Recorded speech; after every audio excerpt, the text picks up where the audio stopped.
The year is 1929. Asterisk. Picture this, it's October 29th. On the floor of the New York Stock Exchange, grown men are weeping. Fortunes built over decades vanish in minutes. Outside, the streets fill with stunned investors clutching worthless stock certificates. By day's end, $16 billion, gone. Vanished into thin air. This isn't just a market crash. This is the moment the world changes forever. Today we're diving into Black Tuesday and the Wall Street crash that shattered the Roaring Twenties, exploring Stalin's brutal collectivization campaign that will starve millions, witnessing the signing of the Lateran Treaty that creates Vatican City, and uncovering how a young revolutionary named Chi Minh begins plotting in the shadows of Paris. Welcome to 1929, a year that begins with jazz, prosperity, and boundless optimism, but ends with breadlines, desperation, and a world teetering on the edge of catastrophe. The party is about to end with the most spectacular crash in history. But let's start where it all began to unravel, not in October, but months earlier. Throughout the spring and summer, something sinister lurked beneath America's glittering prosperity. Stock prices had been climbing to impossible heights. Radio Corporation of America soared from $85 to $420. Montgomery Ward jumped from $117 to $466. People were buying shares with borrowed money, convinced prices would rise forever. Herbert Hoover, sworn in as president that March, had declared that America was nearer to the final triumph over poverty than ever before in the history of any land. How wrong he was. The cracks appeared in September. Sharp, sudden drops that made investors nervous. But nothing prepared anyone for October 24th, Black Thursday. The market opened and immediately began plummeting. Panic selling erupted. By noon, the situation was so desperate that 5 of Wall Street's most powerful bankers, including Charles Mitchell of National City Bank, met in an emergency session at J.P. Morgan's offices. They pooled their resources and began buying stocks to stabilize prices. It worked. Temporarily. But it was like trying to stop a dam burst with their bare hands. Then came Tuesday, October 29th, Black Tuesday. The opening bell might as well have been a funeral toll. Within the first half hour, 3 million shares changed hands. By 10:30, the ticker tape couldn't keep up with the selling. The great financial machine of America was choking on its own panic. Here's what makes this so extraordinary and terrifying. This wasn't just numbers on a board. Mrs. Edith Roosevelt, Theodore Roosevelt's widow, watched her portfolio collapse. Hollywood stars, senators, industrial tycoons, all saw their wealth evaporate. But perhaps most tragic were ordinary Americans who'd invested their life savings, believing in the American dream. By the closing bell, 16.4 million shares had been traded. The Dow Jones had fallen 30 points, a catastrophic drop. But the real horror? This was just the beginning. Now, while America's capitalist dream was turning into a nightmare, on the other side of the world, Joseph Stalin was implementing his own vision of economic transformation, and it was far more brutal than anything Wall Street could imagine. That same year, Stalin launched his campaign of collectivization. The idea seemed simple enough: force millions of individual peasant farmers to give up their land and join collective farms controlled by the state.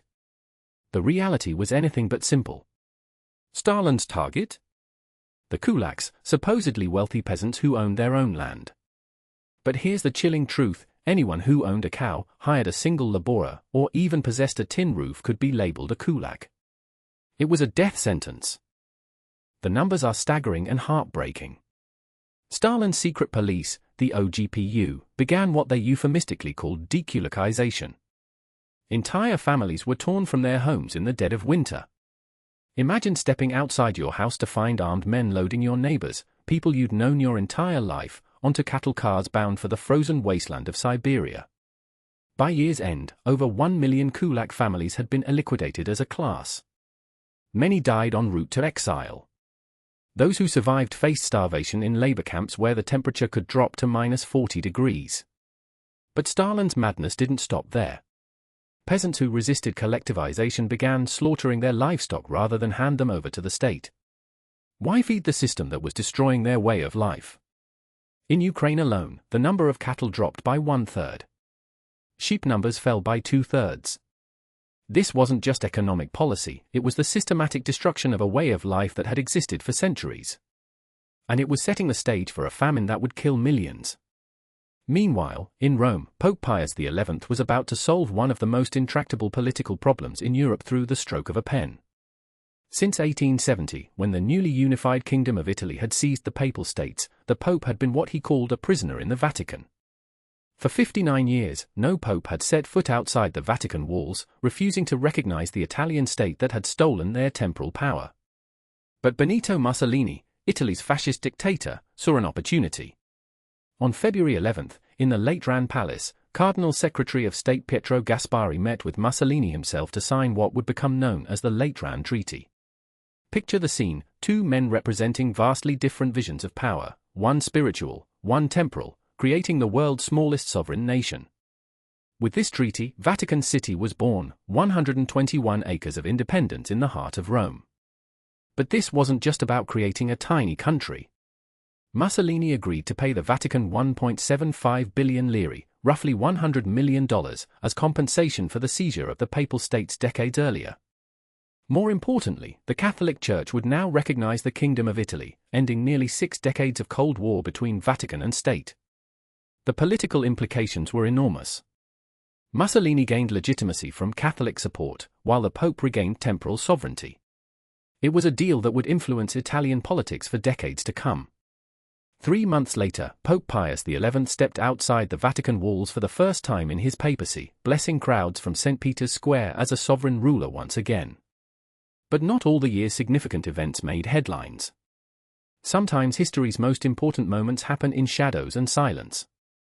In Paris, a thin Vietnamese man named Nguyen Sinh Khang, though the world would know him as Ho Chi Minh, was quietly laying the groundwork for a revolution that wouldn't bloom for decades.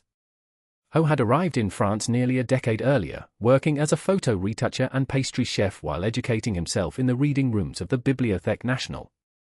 But this year, his focus sharpened. He was studying the techniques of revolution, poring over texts about guerrilla warfare, and building networks with other colonial revolutionaries. Here's what makes this fascinating: while the Western world was obsessing over stock prices and Hollywood glamour, Ho Chi Minh was meeting with Indian independence activists, Algerian nationalists, and other anti-colonial revolutionaries in the cafes of Montparnasse. They called themselves the League Against Imperialism. That year, Ho founded the Vietnamese Revolutionary Youth League, writing pamphlets that would be smuggled back to Indochina in the hollowed-out soles of shoes and the false bottoms of suitcases. His message was simple but revolutionary: the French colonial system could be defeated. Little did the French authorities know that this quiet man filing papers and developing photographs was planning their empire's eventual downfall. Asterisk. As 1929 drew to a close, the world stood at a crossroads it didn't yet recognize. The economic collapse that began on Wall Street would soon ripple across continents, toppling governments and radicalizing populations. Stalin's brutal collectivization would lead to famines that killed millions. The Vatican had found its independence just as democracy itself would soon face its greatest test. And in the shadows of Paris, future revolutionaries were sharpening their ideas like knives. The Roaring Twenties were over. The hungry, angry, desperate 1930s were about to begin. But that's a story for another year.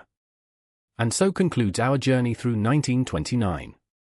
Join us next time as we explore what the year 1930 has in store.